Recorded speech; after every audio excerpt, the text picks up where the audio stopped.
Revenons maintenant sur les expressions et opérateurs que vous avez vus déjà dans les vidéos précédentes. On trouve des expressions par exemple dans des affectations, comme ici.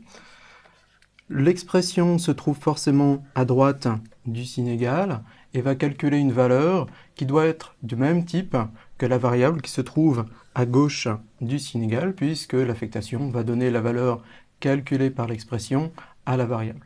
Alors une expression peut être tout simplement une valeur littérale, comme par exemple 4 ou 3,14. Alors notez au passage qu'en fait on n'écrit pas 3,14 mais bien 3,14 parce que le Java utilise la notation anglo-saxonne.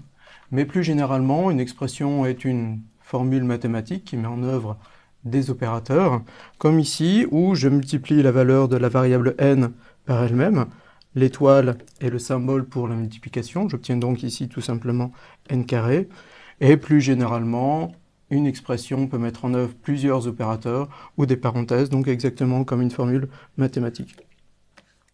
Le type des expressions est donc important, et il est donc aussi important d'être conscient que les valeurs littérales ont leur propre type, exactement comme les variables.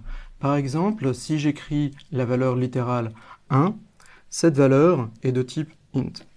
En revanche, si j'écris 1.0, cette valeur est de type double. Notez au passage qu'on a le droit d'écrire un point tout court, et c'est équivalent à écrire 1.0, et ce sera donc de type double, c'est-à-dire que je peux écrire par exemple cette déclaration, et c'est équivalent à écrire cette déclaration. Mais en revanche, écrire 1.0 sera toujours plus lisible que d'écrire un point tout court, donc préférez écrire 1.0. On a le droit également d'utiliser ce qu'on appelle la notation scientifique, c'est-à-dire que par exemple, je peux écrire 2e3 et c'est équivalent à 2 10 puissance 3, c'est-à-dire 2000. Et de façon générale, AEB est équivalent à A multiplié par 10 puissance B. Par exemple, dans cette déclaration, j'initialise la variable x à la valeur 1,3 multiplié par 10 puissance 3, c'est-à-dire 1300. Et dans cette déclaration-ci, j'initialise la variable y à 1,3 multiplié par 10 puissance moins 3, c'est-à-dire 0,0013. Du côté des opérateurs, on dispose tout d'abord des 4 opérateurs usuels. Pour l'addition, on va utiliser tout simplement le symbole plus. Pour la soustraction, le symbole moins. J'ai dit que la multiplication se notait avec le symbole étoile et la division se note avec le caractère slash.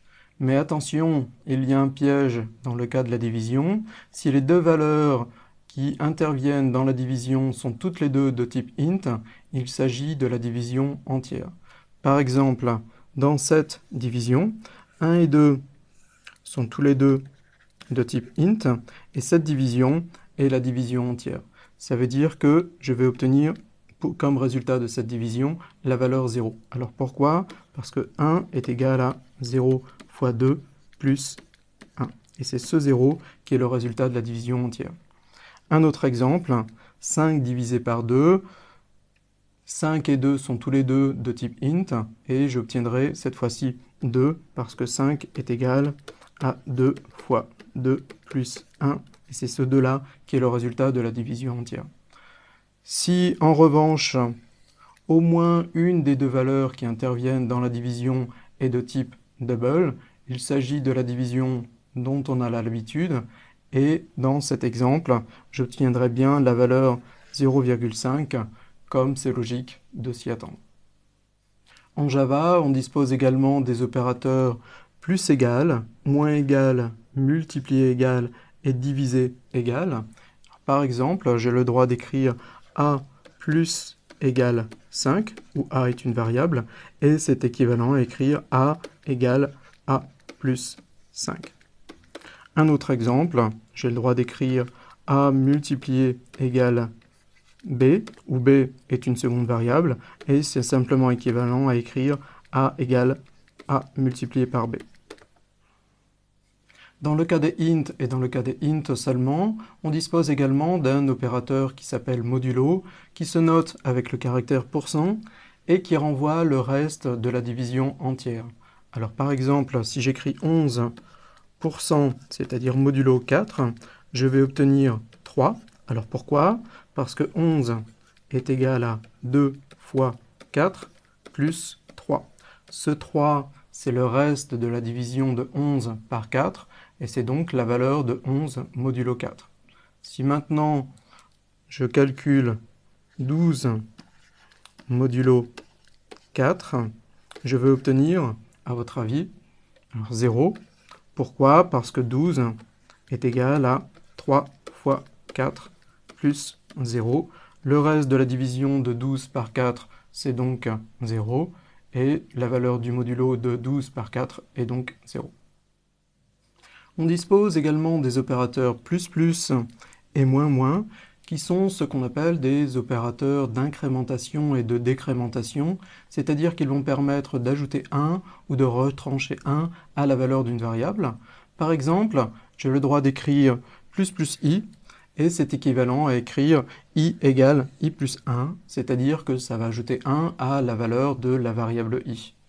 J'aurais pu aussi écrire par exemple moins a, et c'est équivalent à écrire a égale a moins 1, c'est-à-dire que ça va retrancher 1 à la valeur de la variable a. Alors ces deux opérateurs sont utilisés fréquemment avec des boucles for, qui est une notion que nous allons voir dans une prochaine leçon. Jusqu'ici, nous avons toujours vu des valeurs décimales et des variables de type double d'un côté, et d'un autre côté, des valeurs entières et des variables de type int.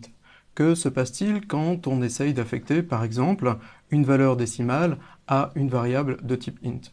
Eh bien, en Java, il est impossible d'affecter une valeur décimale, par exemple de type double, à une variable de type int. Par exemple, j'ai déclaré ici une variable x de type double, et j'essaye de mettre la valeur de l'expression 3 fois x, qui est donc de type double, dans ma variable n, qui est déclarée de type int.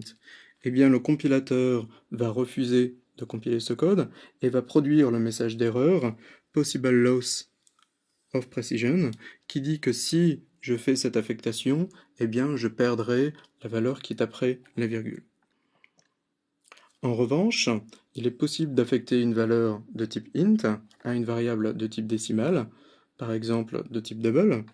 J'ai ici déclaré une variable n de type int, et j'essaye de mettre la valeur de l'expression 2 fois n, qui est elle de type int, dans ma variable x de type double. Et bien dans ce cas, le compilateur va faire la conversion de lui-même du type int vers le type double, ce qui est parfaitement possible, puisque dans ce cas-là, je n'ai pas de perte de précision. Revenons maintenant sur le piège de la division entière. Alors j'ai déclaré ici une variable x de type double, que j'ai représentée ici, et dans cette affectation, j'affecte la valeur de l'expression 1 divisé par 2 à ma variable x. Alors à votre avis, que va contenir x après cette affectation? Eh bien, 1 et 2 sont deux valeurs littérales, toutes les deux de type int. Cette division est donc la division entière, et 1 divisé par 2, dans le cas de la division entière, vaut 0. On va donc affecter la valeur 0 à la variable x. Alors notez au passage qu'il y a une conversion automatique de int vers double, puisque ce 0-ci est de type int, et le 0 affecté à x est évidemment de type double.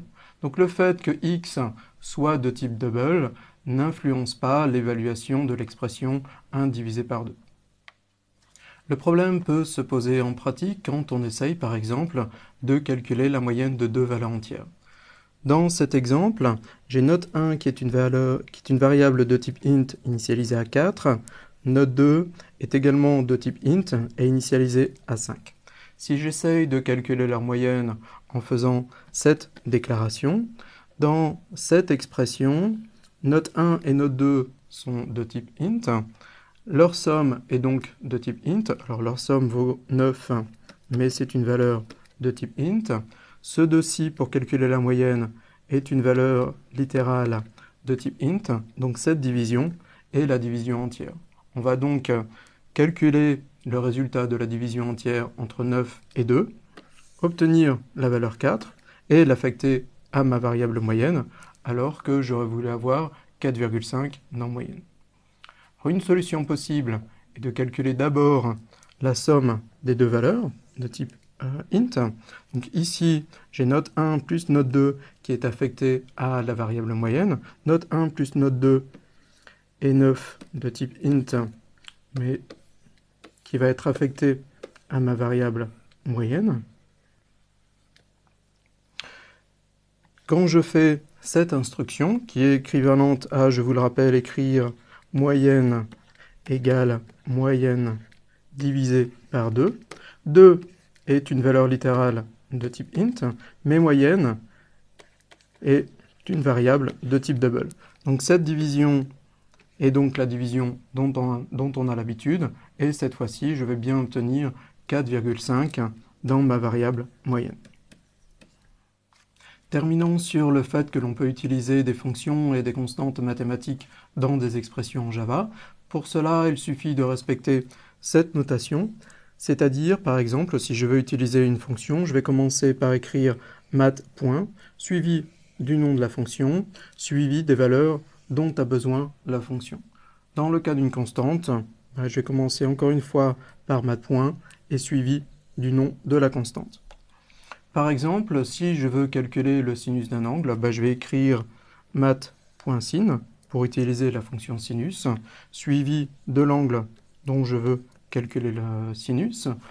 Les fonctions trigonométriques en Java attendent une valeur en radians. Si j'ai un angle en degrés, par exemple, j'ai un angle de 10 degrés ici, il faut que je le convertisse en radians avant de le donner à la fonction sinus. Pour cela, il me suffit de le multiplier par pi et de diviser par 180. C'est ce que j'ai fait ici. Pour obtenir la valeur de pi, j'écris simplement math.pi.